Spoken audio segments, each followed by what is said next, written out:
Okay, good afternoon, just about. Thank you for coming to this first year talk, which is one of two this month. There's another one on Monday by Franz Xaver Bayer at the same time.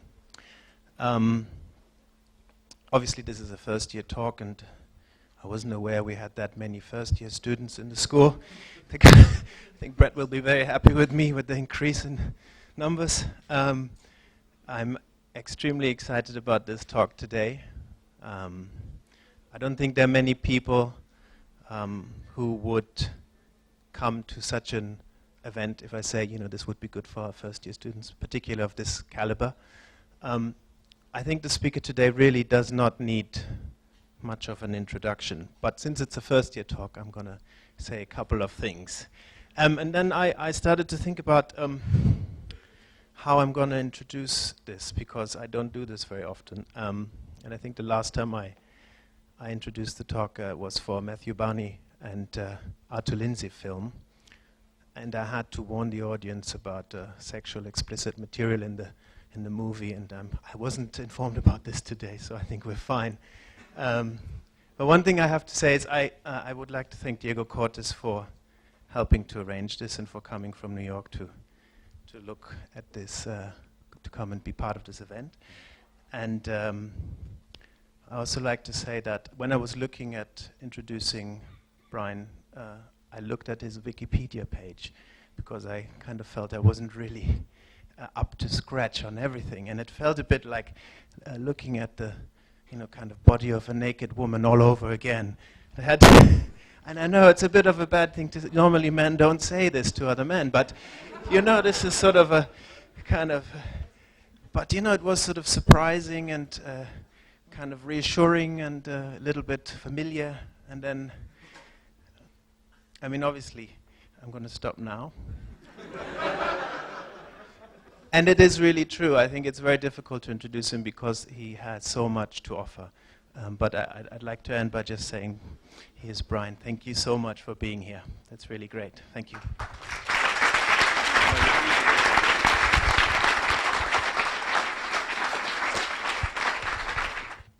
Okay, how about that? Is that better? Can you hear me now? Nice. Good, thank you. Okay, well, thank you very much, Valentin. Valentin also has a very lovely naked body, but we won't go into that right now. Thanks for coming at lunchtime. I won't talk for a very long time because you probably are hungry. I shall talk for about 40 minutes or 45 minutes, and then there'll be a question period. Unless I carry on for too long, in which case there won't be a question period. But what I'm trying to talk about really is a subject that's been close to my heart for a very long time. When I was about 17, the mother of my then girlfriend, subsequently the grandmother of my first daughter, who was a rather interesting woman, a self-taught, very clever woman, hadn't been to university or anything, but had formed around her a salon of really interesting thinkers from Cambridge. Francis Crick was one of them, and John Kendrew, mostly scientists, in fact all scientists really. Her name was Joan, and she for some reason liked having me around, and one day said to me, I was 17 at the time, she said, "Brian, you have a very good brain, but it's such a pity you're going to waste it being an artist." And this really stuck with me because I thought, why do people want to become artists, and why is that? Why do we think that's important?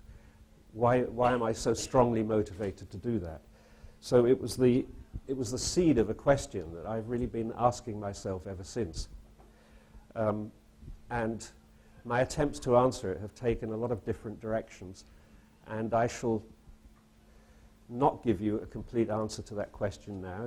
The real question is, how does art work? Why does it exist? And why are we interested in it? So this won't be by any means a complete answer, but what I hope to do is to give you some sort of idea of how we might start to go about answering that kind of question. Now, I don't know if any of you have ever read natural history documents from the late 18th and early 19th century. These are people who are written by people who are fascinated by all of the new discoveries that are being made on the continents of the earth as we explore them, all the different forms of life that are appearing, and are madly trying to keep up with this and trying to form some kind of an impression of what it all is, what it amounts to, how it connects to each other. And the things that are written are almost totally incoherent. They are highly excitable, full of bizarre concepts of vitalism and drawn from theology in various funny ways, mixed up together, sort of insanely long lists of things that sort of look like each other and therefore might be identified together. Lots of naming of things, drawings, putting things in categories. Most of it absolutely nonsensical. In fact, almost identical to contemporary writing about art, actually. And the reason for that is because contemporary writing about art is in exactly the same place as writing about nature was before Darwin came along. Before Darwin, there was no single matrix, intellectual matrix, upon which to fix all of these impressions and ideas. There was no way of organizing all of that information. And this seems to me to be the situation that we're in now with the arts as well. And we have been actually for the last 100 years or so. What happened when Darwin came along was that he came up with a very simple idea, which we now call the theory of evolution or Darwinism, which, whether you agree with it or not, at least gave you a framework within which to look at all of the things on the planet that were called life and think of ways in which they might relate to one another. There was one single umbrella under which everything fell. So now you have to remember that before Darwin, the concept of how life was organized was very hierarchical. In fact, since many scientists at that time were Englishmen, the picture of life would have been something like this. At the top, the Englishman. Following that, there would be horses, dogs, women, and the French. And then everything else, cattle, germs, worms, Germans. So very much an impression, a typical 19th century view of things being arranged in a pyramid with the important things small in number at the top and the less important things huge in number at the bottom. And the idea that intelligence is entirely on that scale. So this is high intelligence and that's low intelligence. And you can still see this model in, for instance, the army. This is how a traditional army is organized. This is how an orchestra is organized. Conductor, first violin, or leader of the orchestra, first violinist, section principals, section sub-principals, rank and file. Exactly like an army. And the church is organized that way as well. So that theory of organization, that all of the intelligence is concentrated at the apex of a pyramid, is still with us in some respects. But funnily enough, it's still with us in the art world, implicitly in the way art is talked about. What happened when Darwin came along? He showed us that life didn't actually happen to be organized like that. That was an artifact of our perception. Instead, there were lots and lots of things, some of them big and obvious to us, some of them actually invisible to us, but they were connected in many, many, many complicated web-like ways. And even worse, they were interdependent, so that it was impossible to pick out one of them and say, this is the important one. This is the Englishman. It was impossible to do that. In fact, they were interconnected. And this is actually what is now called ecology, of course, the idea that webs there are webs of hierarchies, webs of life that relate with one another. This is a sophisticated vision of how something could be organized, and it's a bit too sophisticated yet to have hit the art world, which is still, I think, sort of in that picture with the fine artists up the top here, and then people like ladies who do crochet down at the bottom. So the first thing I think is that if you're going to have a theory about art at all, it's got to be a theory that includes everything from cake decoration to Cézanne, and includes everything from billiard table design to Beethoven, and any other set of alliterations you might like to think of. It can't say, oh, some forms of stylistic behavior don't count. So I'm going to start with a very crude and contentious definition. I shouldn't be writing on this white bit of paper, really. Here we are. Got any more white paper by any chance? Oh, no, I have. Here we are. Yeah. Yeah, that'll do. So here's an idea to start with. Art is everything you don't have to do.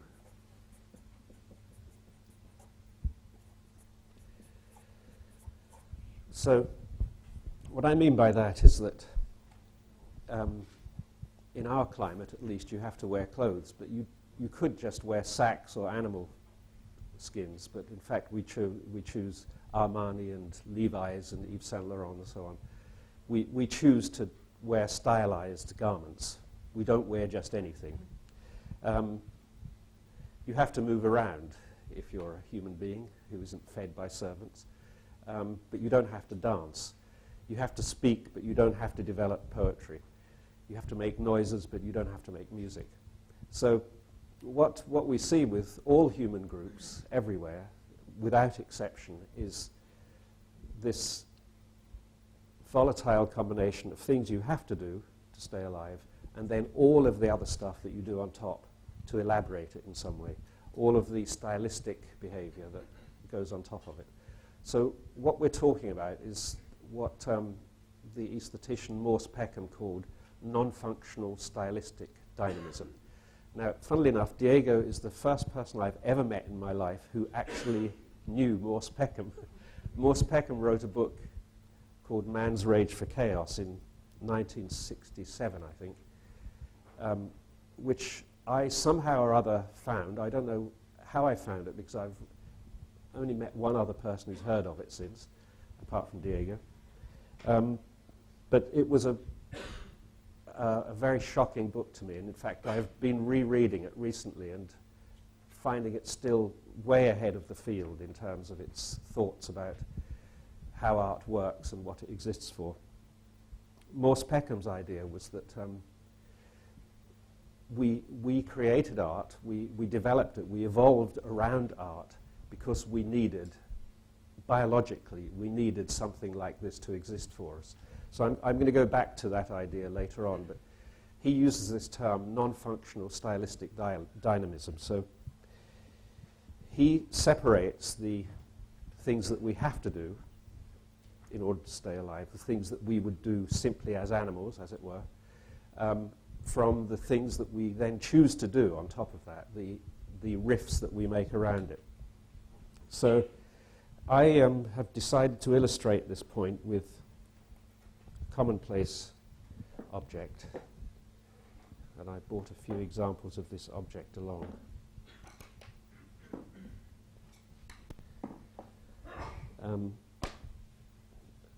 Doing this morning, looking through my tool chest, I realized that I have a preference for screwdrivers in the red and yellow end of the spectrum.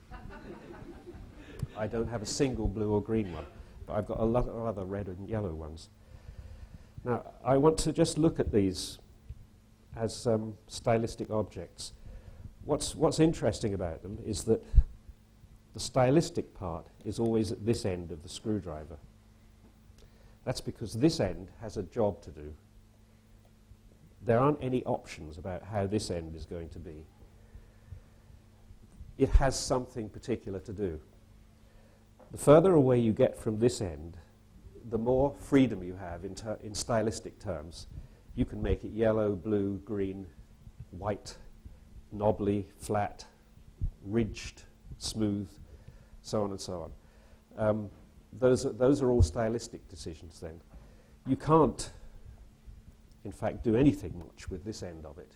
You couldn't decide to make this out of bone china, for example, or marshmallow, or concrete, or wood even.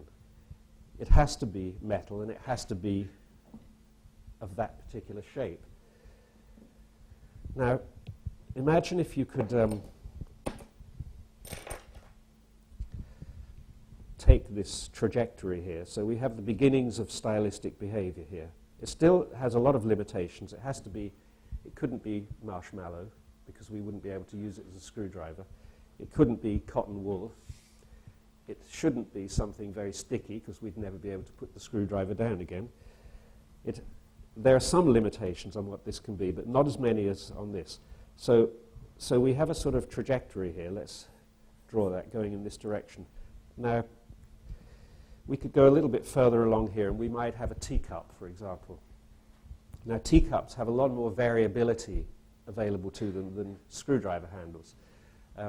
If you look at Wedgwood teacups, they have a sort of safe amount of variability, but then if you look at a ceramicist like Carol McNichol, she makes teacups that scarcely can contain liquid, so they're right on the edge of being teacups and on the edge of becoming artworks. Similarly, if you carry on a little bit further, you get Grayson Perry, who makes vases that nobody in their right mind would dare to ever put a flower in, because they're much too valuable for that. If you keep going this way, you end up with objects that have no function whatsoever, and those are usually called sculptures. There's nothing you can do with a sculpture. In fact, you could define a sculpture as a screwdriver that doesn't have a job, really. It's an object that exists for nothing other than to be that object, to be a container of stylistic messages, stylistic behavior of various kinds. And in fact, this is what we find with most artworks, that they are, most things that have style within them can be located along this axis, from pure tool to purely useless art object. Now, I'm using the word useless, but it isn't typical of human beings to spend a lot of their time doing useless things.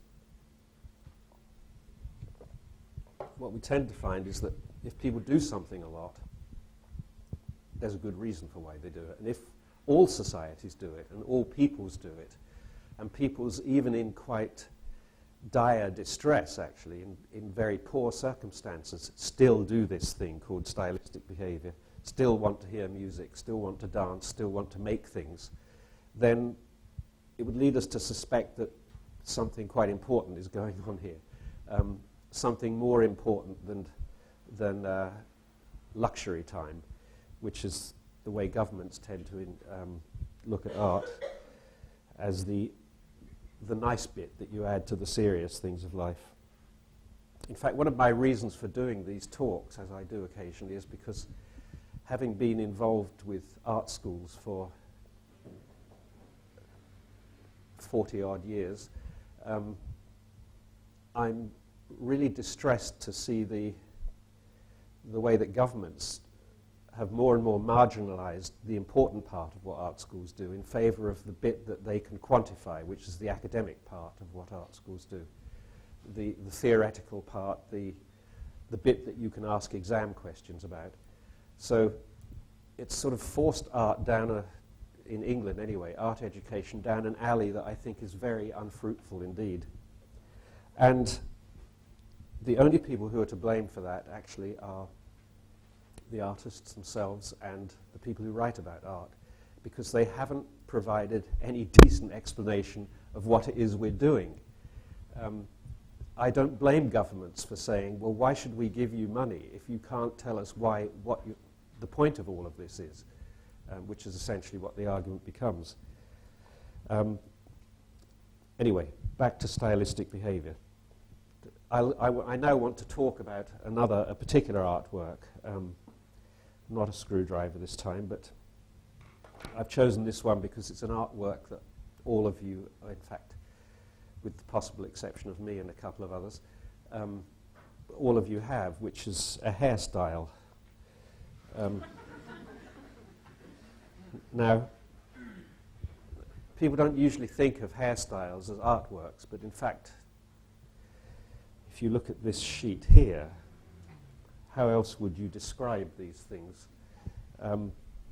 They're clearly not functional. There's no reason, really, why any of those should ever have come into existence. And in fact, it's kind of a pity that some of them did, really, but this is my favorite. That is a real 17th century hairstyle that actually had a name. You could, it was called La Joulon, I think. You could ask for that hairstyle at your barber if you had a big date on. So if you think of a haircut, even most of us are serious kind of liberal Western intellectuals who don't think about silly things like haircuts. But actually we do. I'm sure most of us can imagine a haircut that we would not want to go out in. Most of us have feelings about haircuts. And most of us have feelings about them because we know that they say something. This person here didn't get to that position by accident. It wasn't a kind of arbitrary decision. I think I'll have my hair all sculpted like that. And this kid with the Brooklyn Bridge on the back of his head, can you see that? Which is one of the best haircuts I've ever seen. Unfortunately, no longer available to me. But when I was looking at the idea of people's haircuts, I was thinking, what is happening when you choose a haircut? Now, you might not even, many of you, be aware of having chosen a haircut, but you did. Sometime in your life, you may not have thought about it for quite a long time now, but sometime in your life, you made some decisions about hairstyling. And those were aesthetic decisions. They were decisions that were to do with what you didn't want to look like, what you did want to look like, who you thought you would like to present yourself as, who you want to be to yourself. So I want to explore that process of making stylistic decisions because I think that is the process that is at the center of making art. But I'll stick to haircuts. Okay, so let's go back to the beginnings of time when there were only two decisions in the haircut world. Shall I or shan't I? There must have been a point when somebody thought, you know what, I'm going to cut this bloody stuff, it's getting in my way, and found a stone or something and hacked it off or somehow pulled it out or something like that. So that would have been the very first haircut decision in the world of, in the language of haircutting. Shall I cut it? Yes. So the first decision is yes or no. Over time, of course, people would think, I prefer the way he's hacked his hair off than the way he has. So already there's a beginning of a stylistic landscape there. And quite soon, I'm sure it must have happened that one set of people who had penises started cutting their hair differently from the other set of people who didn't. So you would have the first axis in the landscape called the haircut space, masculine or feminine. That axis, by the way, is still alive. It was very alive in the 60s, for instance, when I started growing my hair long, because this was a transgression that had not been seen before, that somebody would choose to move voluntarily from the masculine side of the axis to the feminine. It was more controversial than you can ever imagine now at that time that somebody should choose to make that decision. It was as if the whole of society was going to collapse if enough people did it. So, masculine, feminine. Well, the first thing you can see, just looking at this particular axis here, is that the points that define the edges of the axis not only keep changing position relative to one another, but the axis sometimes shortens, sometimes even disappears. You know, there are social groups where there's no difference between male and female haircuts. It's almost like that in some parts of our society now. Sometimes that gap opens up a lot, and there are very distinct differences between masculine and feminine haircuts. For instance, in the 50s in America, where you had ladies with beehives and guys with crew cuts, essentially. That was the two possibles. Then you had another axis open up, which is natural and contrived, both of which I've put in inverted commas because, of course, any kind of haircut is actually contrived, but some kinds of haircuts try to look like they're natural. It takes a long, long time to get a natural look in a hairdresser. It's about 3.5 hours. Involves a lot of blowing and conditioners and so on. But essentially, that's another decision you can make if you're having a haircut. Do I want to look natural, or do I want to look contrived? Do I want to look like Farrah Fawcett Major or Margie Simpson, you know? And, you know, you'll make a decision.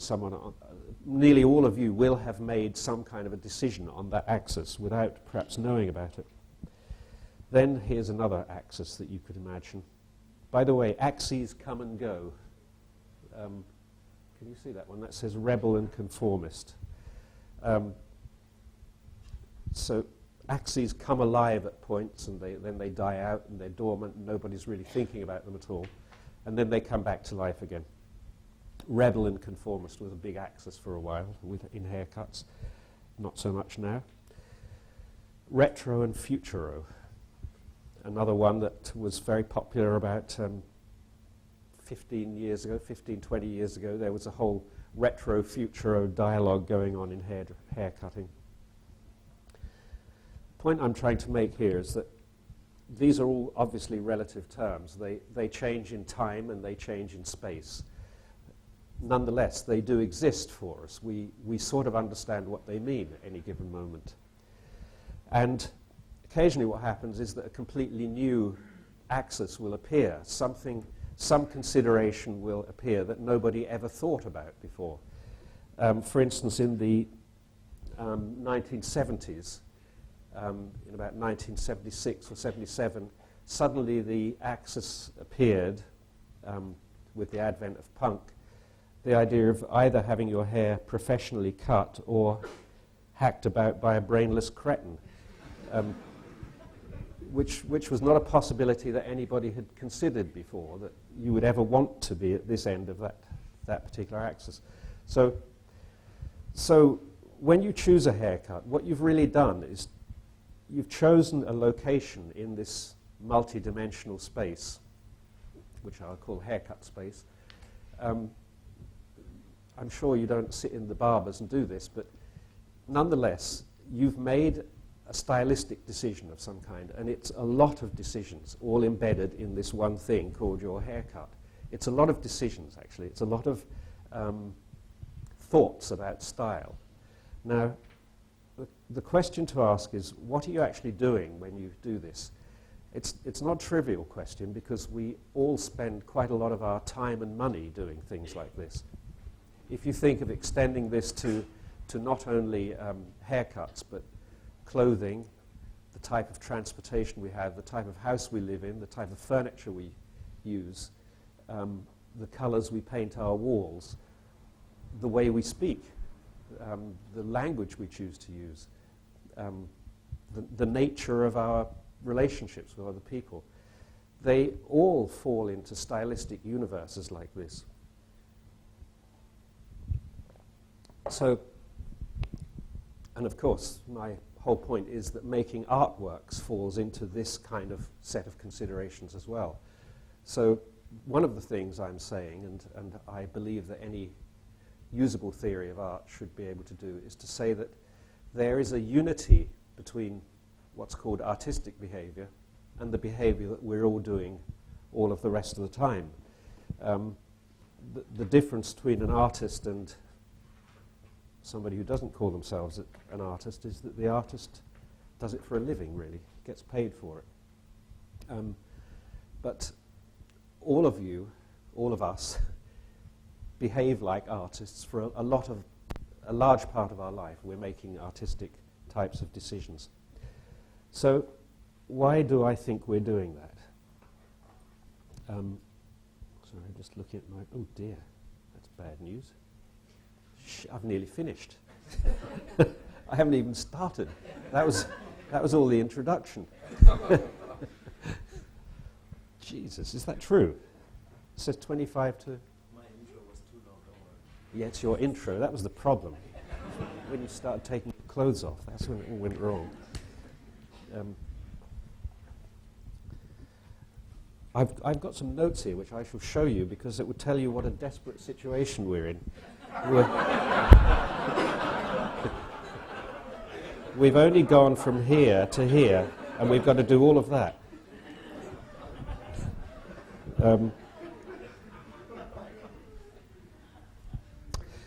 Okay, so what are you doing when you make those kinds of stylistic decisions? As I say, that all of those, the points of those axes are in motion. It's like you have to imagine a space that's constantly changing shape in time and space. So all of those considerations would be different in Papua New Guinea or Madrid than they are here, but they would also be different 5 years ago or 5 years hence. So this space is in constant change as well. And therefore decisions have a different meaning. We were in, Diego and I were in New York recently looking at some paintings by a German painter called Neo Rauch, or Rauch. How do you say his name? I don't know. Yeah, one of the two. He's German, who cares? Rauch or Rauch, I don't know. And I was looking at these paintings and thinking they would have made absolutely no sense at all 30 or 40 years ago. They would have been totally incoherent. They're wonderful pictures now, but they wouldn't have existed earlier because they didn't have a context that made any sense of them. And I think with stylistic decisions, we never see them in any sort of absolute separate sense from everything else in the world. We're always looking at them in relation to what we've seen before. So with the haircut issue, let's just go back to that for a moment. What we notice is not an absolute position on one of these axes, but a change. We notice the difference of what somebody is doing at this moment to what everybody else was doing a little while ago. So with any kind of artwork, anything that involves stylistic change, what we're always looking at are differences. We're always looking at the history of our experience of those things and seeing how this version of it is different from every other one that we've seen. So we're monitoring changes all the time. We're not looking at absolute isolated things. We're always looking at the latest step in a conversation. And this brings me to a story. A Texan, a guy who owned a big ranch in Texas actually, decided that he needed to come back to England to trace his ancestors. His great-great-great-grandfather, I think, had come from Devon, so he decided to come back and look at the place, and he hired a car, he had a chauffeur, and they were driving around, and he saw an old farmer leaning on a fence. He said to the farmer, "Is this your land?" And the farmer said, "Yeah, that go all the way from the top of that hill down to the water here. That's all mine." And the rancher said, "Yeah, you know, I can get up in the morning, I get into a car, drive all day, and I still don't reach the other end of my ranch." And the farmer says, "Yeah, I used to have a car like that."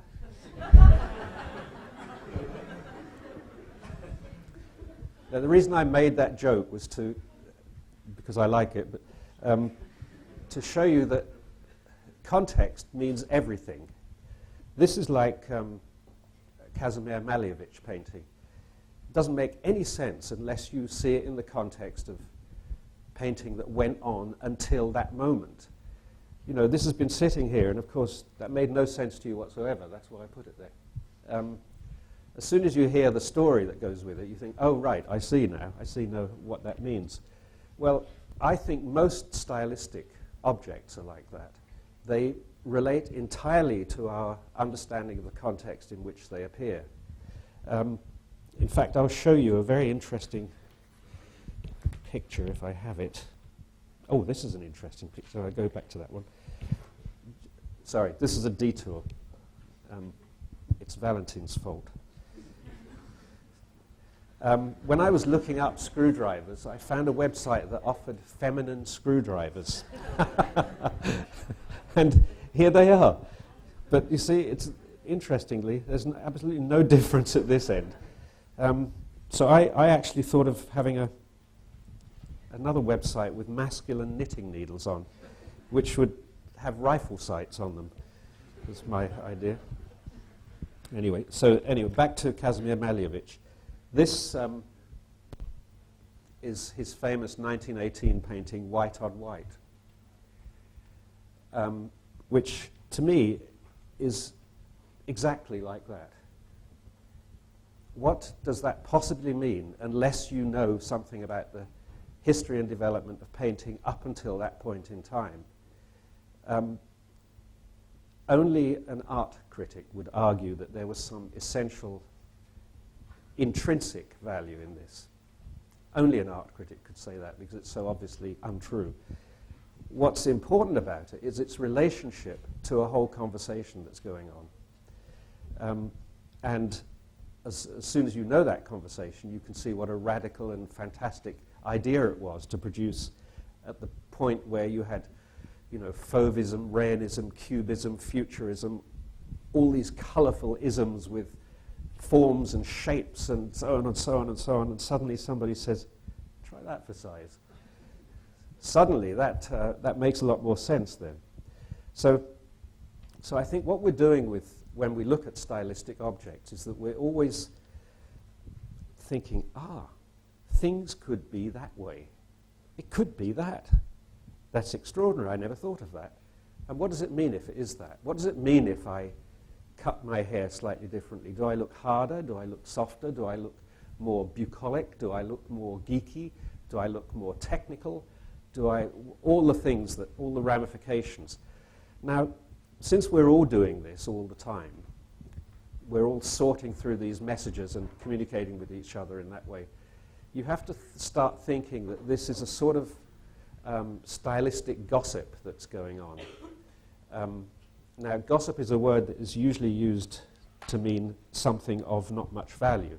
But in fact, gossip, I think, is really the way that societies mediate themselves. It's the day-to-day lubricant of social life, of people staying in touch with each other, measuring up where they are in relation to everyone else, where this person is in relation to everyone else. Gossip is the opposite of theory, actually. Gossip is the practice of seeing where we all are just by touching each other. There's a wonderful book by a guy called Robin Dunbar, which the title of the book is almost as good as the book, actually. It's called Grooming, Gossip, and the Evolution of Language. And in that book, he makes the proposal that language began as an extension of the grooming behavior that all primates do. It's a way of touching each other. And you can actually easily imagine this scenario where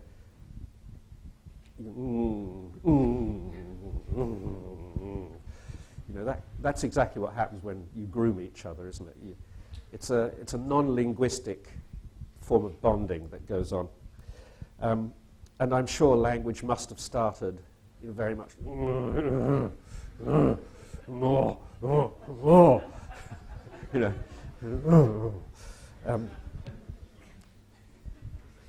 So the idea of his, Dunbar's idea is that language was really a way in which you could groom more than one person at a time. This is a very interesting idea to me, because grooming, which occupies about 40% of the lifetime of most primates, other than us, is a very serious activity. You know, the fact that they spend 40% of their time doing it, and some like bonobos spend much more than that actually, but chimps spend about 40% of their time grooming other chimps. The bonding that's going on there is clearly what makes the whole society, the chimp society, coherent. And the great breakthrough that humans made with language was the idea that you could groom more than one person at a time. So in a sense, you could say this is a grooming exercise that we're doing here now. I'm sort of grooming you in a way and waiting for you to go, and I'm very disappointed that you haven't done yet. But we'll get there. So I'm saying that one of the things that we achieve with stylistic behavior is a kind of grooming, a mutual, large-scale, even global type of, you know, if you're talking about global art forms like films and pop music and so on, you have a sort of global grooming process going on where everybody is kind of reacting to the same stimuli together and watching each other's reactions to it. So this is the beginning of my idea. Okay, this is now I'm at the start. What are we now? Yes. Okay. Well, I'm trying to think how I can make this not too long. Okay. What is it that makes large-scale human societies possible? If we look at any other primate, the largest societies that we see are about 60 individuals. And if we look at mappings of brain size to society size, you see an absolute correspondence like this. The larger the brain, or the cerebral cortex part of the brain, the larger the society that the creature can sustain. Sustaining relationships takes a lot of mental processing. Knowing the difference between you and you and you and you and you and you, if we were friends, for instance, if we were all friends together, knowing all of those differences and processing them all the time is a very, very sophisticated part of what we do. It takes a lot of our mental energy, and our mental energy takes a lot of our energy in general. What becomes important here is this thing that has been called rather badly, I think, theory of mind. Theory of mind is the idea that humans not only know the contents of their own mind, but model the contents of other people's minds in them. So we seem to be almost alone in animals in doing this. So I can know what's in my mind, but I could also sort of hazard an estimate of what's in Valentin's mind. I can also go even further and imagine what Valentin is thinking about what's in Diego's mind. And I can imagine what Diego is thinking about Mary, who's sitting next to him at the same time. So I can construct very complicated mental pictures, like I know that Valentin thinks that Diego is excited by sitting next to Mary. Well, I would be. So there I have, like Russian dolls, I have three minds inside one another, a picture of three minds at a time. Now, it turns out that with big and complicated societies, this is what we have to do all the time. That is the whole basis of being able to communicate at all with each other. You might think that words are how we communicate, but actually they aren't. Words are sort of signals towards big theory of mind structures like this. We make so many assumptions and so many... this is why, in fact, the idea of computer translation has been so difficult to enact, because translators don't understand theory of mind. Computer translators, they're not good at that, at making those kinds of assumptions and filling in all the blanks that we automatically do. So the theory of mind issue really is part of the very unique thing that humans can do, which is to imagine. Now that sounds so cheesy that I almost don't like to say it, but imagining is the thing that humans do beyond any other animals. We can ask these what-if questions, and the what-if questions are really the questions that really at the center of nearly all types of art behavior. What if a world like this existed, asks the novelist when she starts to write her new novel. What if a person like this existed? What if these things happened? We spend a lot of our time in what-if world, but what-if world isn't confined to endeavors like writing novels and inventing poems and dances and so on. It's what we do when we make bridges and buildings as well. What if we made a bridge like this? What would happen to it? Well, we know that we can model those things. Our what-ifing has given us a whole series of tools for thinking about how things will be if these conditions apply. Again, I don't want to put animals down. I love my cat, but animals really are nowhere in terms of us on the scale of doing that kind of computation. They really aren't in the same league at all. We are, as far as we know, the only what-ifers in the universe. And it's the secret of our success, and it's the secret of our ability to deceive each other as well. It's why we can do wonderful things, and it's why we can do pretty terrible things. And it leads us to, I think, an interesting distinction. I'm very often asked, because I enjoy the sciences and I have a lot of scientist friends, I'm often asked, oh, why don't you do more projects linking science and art in some way?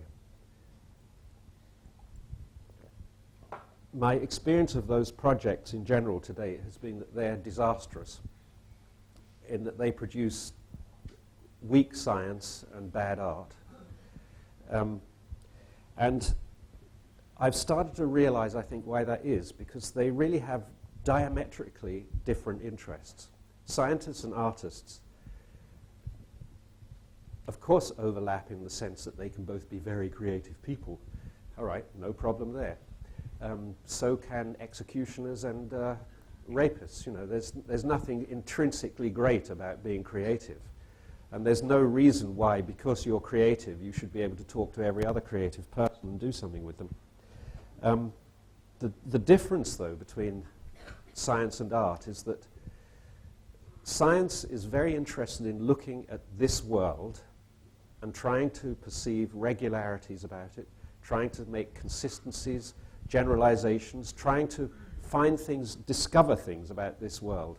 If you ask 20 scientists, what do you do? They'll say, well, I'm fascinated by helminths or nematodes or the crystalline structure of metals. I want to find out about that part of the world, that piece of the world. By the way, if you ask 20 artists, they won't say anything normally, except they usually tell you to mind your own business. But artists, on the other hand, all kinds, are interested in exactly the opposite thing. What they want to do is to make other worlds. What you want to do as an artist is to make, even if it's only the size of an earring, or of an Indian curry, or of a symphony, what you want to do is to suggest another world. You want to say, what would this world be like with these values and these events and these catastrophes and these jubilations and so on? What would that world be like to live in? Now, when you do that, of course, what you're presenting is a very enjoyable way of asking what-if questions. You're saying to people, immerse yourself for a while in this world. As I say, it can be the size of an earring. What about making a world that's sharp and angular and has this and that and these sort of decorations, and it's quite grotesquely baroque in small details, but it's quite cubist. Blah, blah, blah. You can imagine all the things that jewelers might think about their earrings. What you're saying to somebody is, here's a little world. Experience it for a while. See what it's like. And that's a central human drive to do that. We want to always be experimenting with other worlds to see what it would be like to be in those. Now, why do we want to do that? This is where Morse Peckham comes into the story a little bit. His idea is that we do it because we want to experience what he calls cognitive dissonance. We want to upset the complacency that we might have about our current situation by comparing it with another, more abrasively different one. That's a bad summary of a very big theory, but I can't go into Morse Peckham at 5 to 2. My idea is that, which is a sort of addition to the Morse Peckham theory, I guess, is that one of the things we very much need to do as humans all the time is to remind ourselves that one part of our brain function, the part that works incredibly well and has made us so technically capable, tends to overrule another part of our brain function. Now, what I mean by that is that imagine this axis, control and surrender.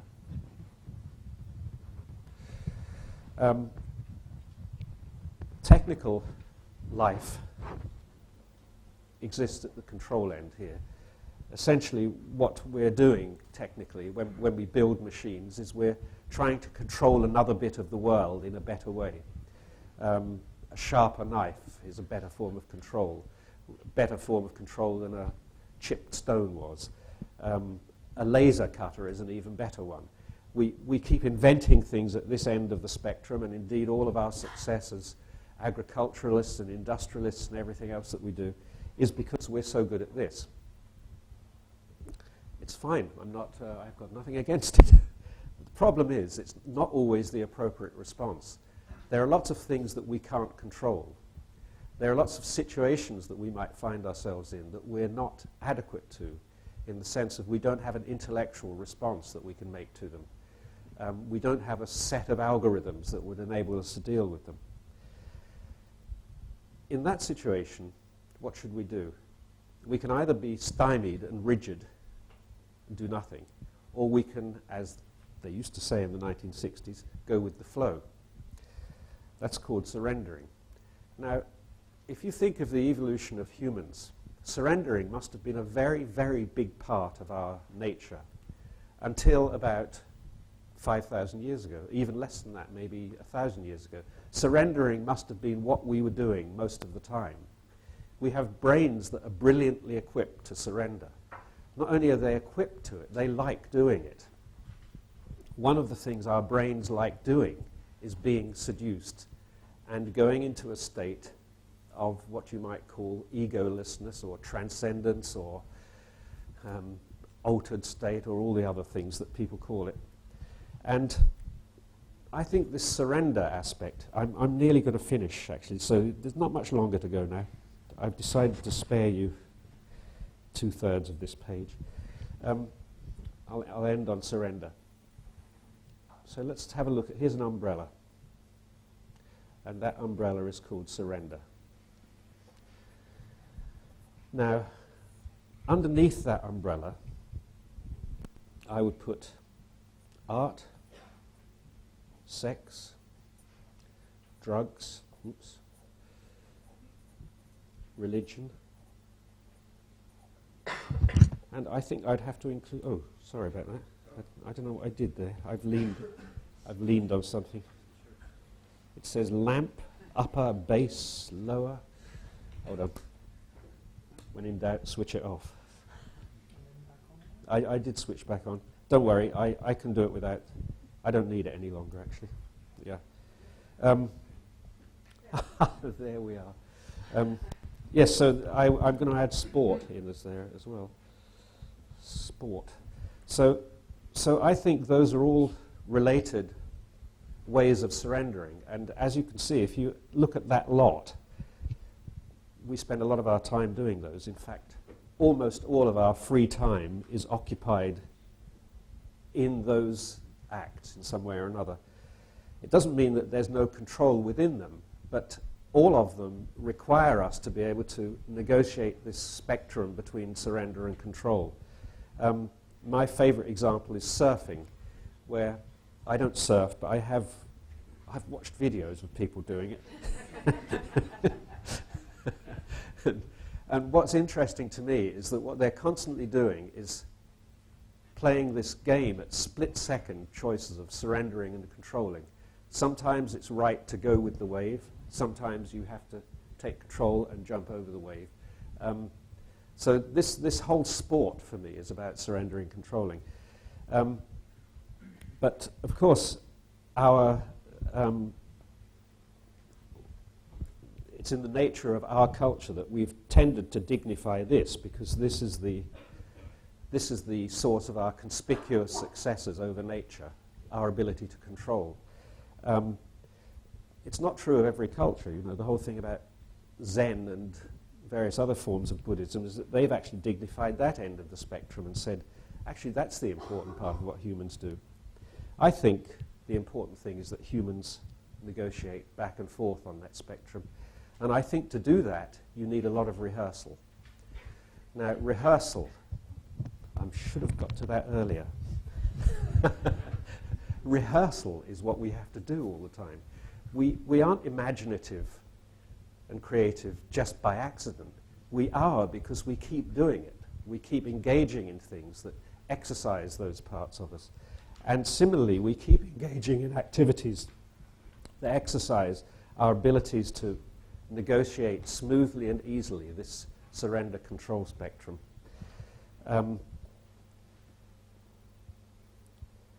I think I better stop there, actually, because if I don't, I'm going to open another can of worms, and it's 2 o'clock, and I said I would end by 2 o'clock. No,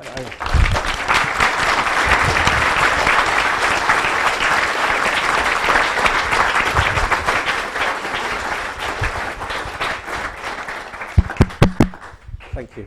Shall I should say to you, I know it's lunchtime, so I won't feel anyone is rude if they have to leave and have some lunch or go to whatever they're doing, but I will take some questions if anybody would like to ask them. I really mean it. I don't think you'll be rude if you leave, but I shall take your name. So are there any questions?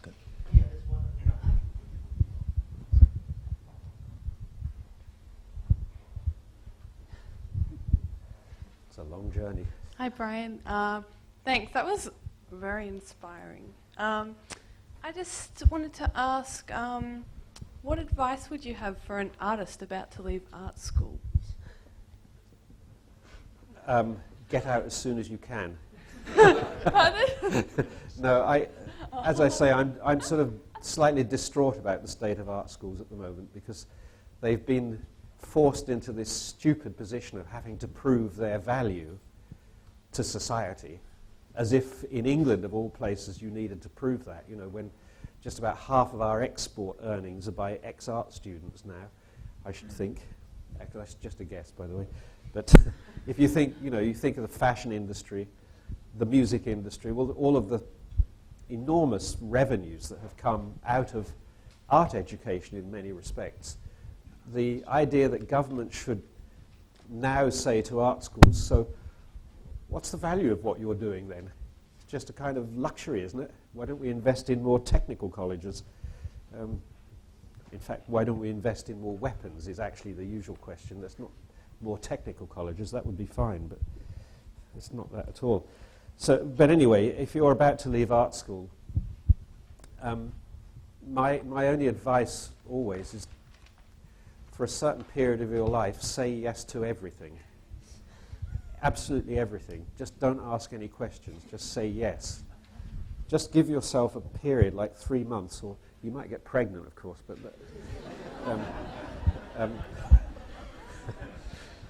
but just try everything.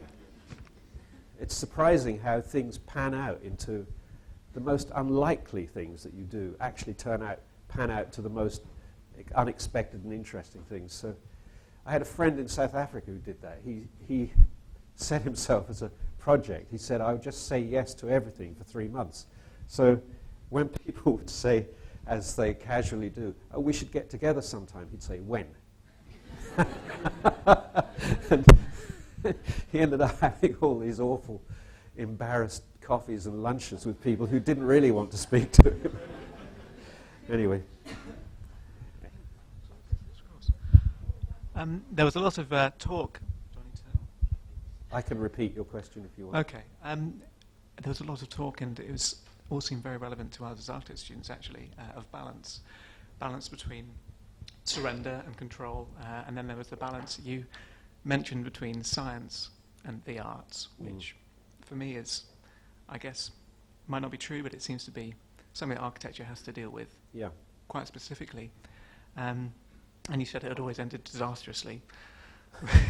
Well, perhaps I was overstating it. Yes, well, that's fine. But with the first-year tutors present, I wanted to talk about balance of how you manage throughout your life with the creative process and with your act of creation when you made things or when you composed. Were there any? How did you deal with the times when there seemed to be not a great balance and you needed to produce, but you perhaps were needing a bit more of the surrender time? Well, I stopped believing in inspiration a long, long time ago. So, although I still get it, now and again, I don't wait for it. So I think really you just have to start working sometimes. You just have to sit down and say, okay, I'm going to start making something. And it's amazing to me how you can go through quite a long period of months sometimes and thinking, absolutely nothing has gone on in my head for the last 8 months. Nothing.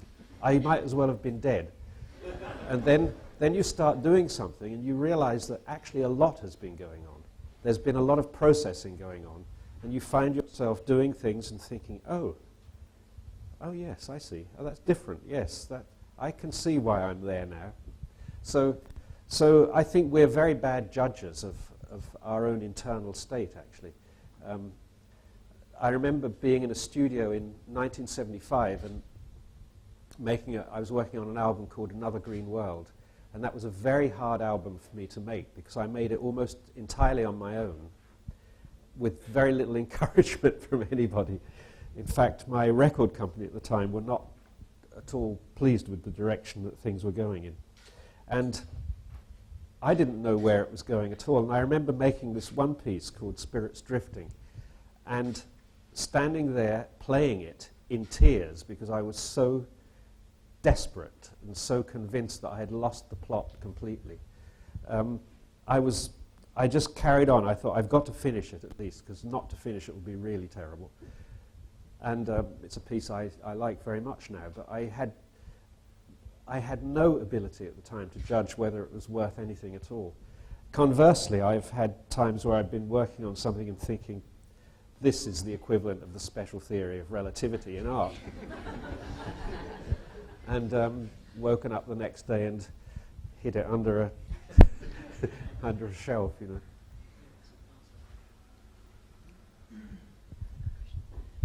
Sorry, that's loud. You said earlier that the lack of governmental support and funding for art was the fault of the art critic, and I wondered if you thought the same was true of architecture, that the lack of governmental support for architecture in this country is actually the fault of the architectural critic. Well, that's a good question. I don't know enough about architectural criticism, actually, to answer that. But I would think, I didn't know, actually, that architectural colleges are underfunded, but I'm not at all surprised, since almost anything that you'd think is worth putting money into is underfunded, as opposed to the things you'd think were worthless, like Trident, which could pay for thousands of architecture colleges every year. But in general, I think that what happens is that governments end up funding things that nobody really wants, because things that people really want somehow get looked after. People make the effort, like, for instance, you go into any primary school now, teachers are working ridiculous hours because they basically believe in what they do. They want to do it. So they will cover the gap in funding by taking the time out of their own lives, actually. They've now been asked they have to assess students 3 times a week, and all the parents, of course, want little letters about how Rosemary and Henry are doing every day, So there's no extra funding for that. It's the people who believe in what they're doing who will make up the gap. So the funding always goes to the things that nobody believes in. Nobody will make up the gap for. Defense spending, for instance. And, you see the same thing in the Arts Council, I'm afraid to say, quite often, where the money finally goes to the things very often that nobody really wants, nobody's willing to pay for. That's not always true, of course. I think the Arts Council does fund some very good things as well, but unfortunately a lot of the money ends up going to things that somebody thinks is important, but nobody else does.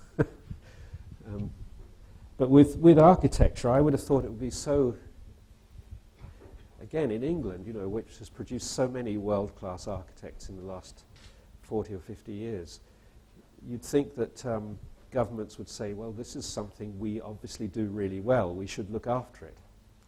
But the attitude seems to be the opposite of that. This is something we do really well, therefore we don't need to care about it. It can look after itself. Let's care about the things we don't do very well. Hi, Brian. Back here. Oh, beyond the back stalls. Back here. You briefly talked about Robin Dunbar's book, which touched on the shared heritage of music and language.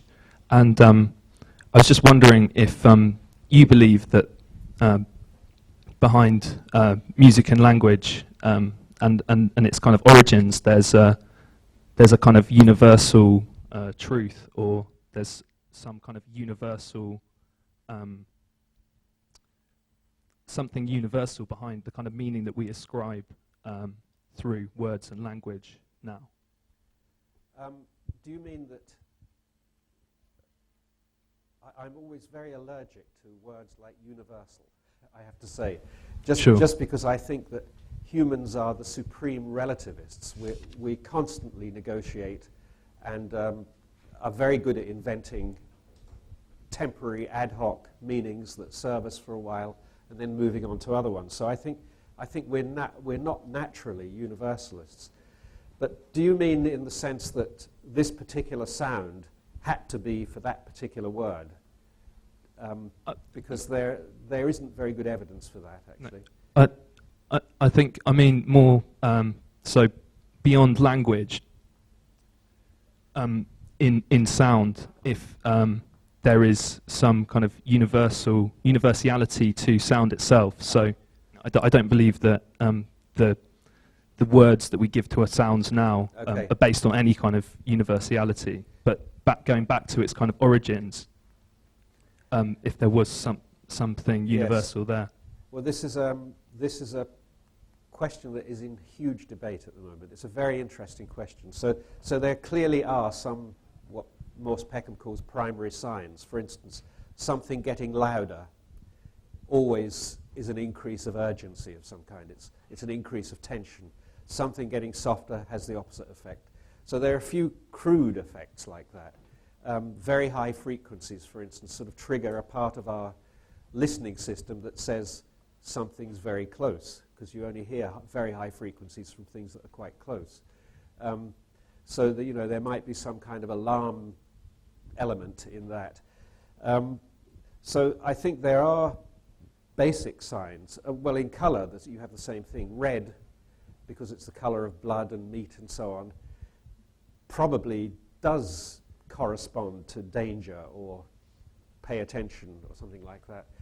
But those signs are quite a long way from the sort of sophistication of the languages that we've since built up with those things. So the question is, I suppose, whether they're such a long way from it that they're now irrelevant to it, that they really aren't a significant part of the language, or whether they're still active. And I really don't know the answer to that, and it's something that I think about quite a lot, actually. If you think that there is anything universal in the listening experience of music, you should go to the Chinese opera sometime. It is utterly impossible to understand, in my opinion.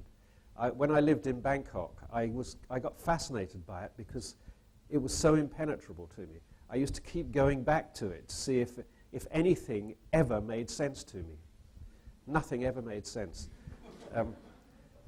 It fascinated me that there could be such a different set of rules. And this was in an audience who were all going, oh, and oh, and And I remember this one day I went to the big Chinese opera in Bangkok. And they used to have a very funny system. There was a lot of action on the stage of people running around. It was a big theatre. So they had these microphones on pulleys. They would kind of do this all the time through the performance, trying to track the performers as they moved around. They were on pulleys and stiff rods, and these people were going like this at the side of the stage to try to track them. So you'd have all the action with this terrible technical, ham-fisted job going on at the top. And there was one scene where two people face each other like that, absolutely rigidly still. And at a certain point, everybody in the audience stood up and cheered. I couldn't see a single distinctive moment about that point. Not a hair had moved on either of their bodies, But they all spotted it at the same time. So this really put paid for me to any idea that there was a universality in art experience. Anyway, I better stop now. Yeah, is that all right? Or One more question? Okay, Yeah. one more. Yeah, sorry. I'm worried about taxing people's patience. Hello. Thank you. To end on something really deeply serious, to go back to your hair analysis, I actually had it's fantastic because I had a conversation with a mutual friend of ours, with Hans Ulrich, and with the novelist Douglas Copeland. And Doug was telling us how he had a theory, and this is why I think we need to bring you together, that that every major kind of mind, and particularly in the sphere of music, has brought with them an iconic haircut. Exactly. There you go. And obviously, whether that's Morrissey or, Bowie has given us many to think about. And I'm just wondering if, since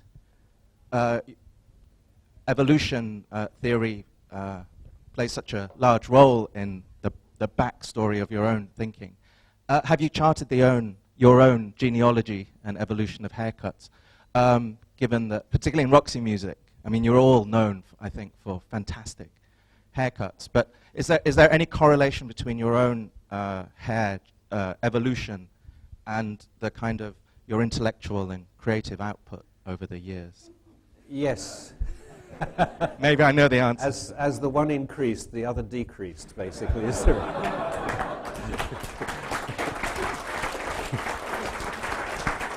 Okay. I'll answer it at more length some other time. Thank you very much. I'd like to thank you formally in the name of the first year and the AA for Okay. your generous Thank you. talk.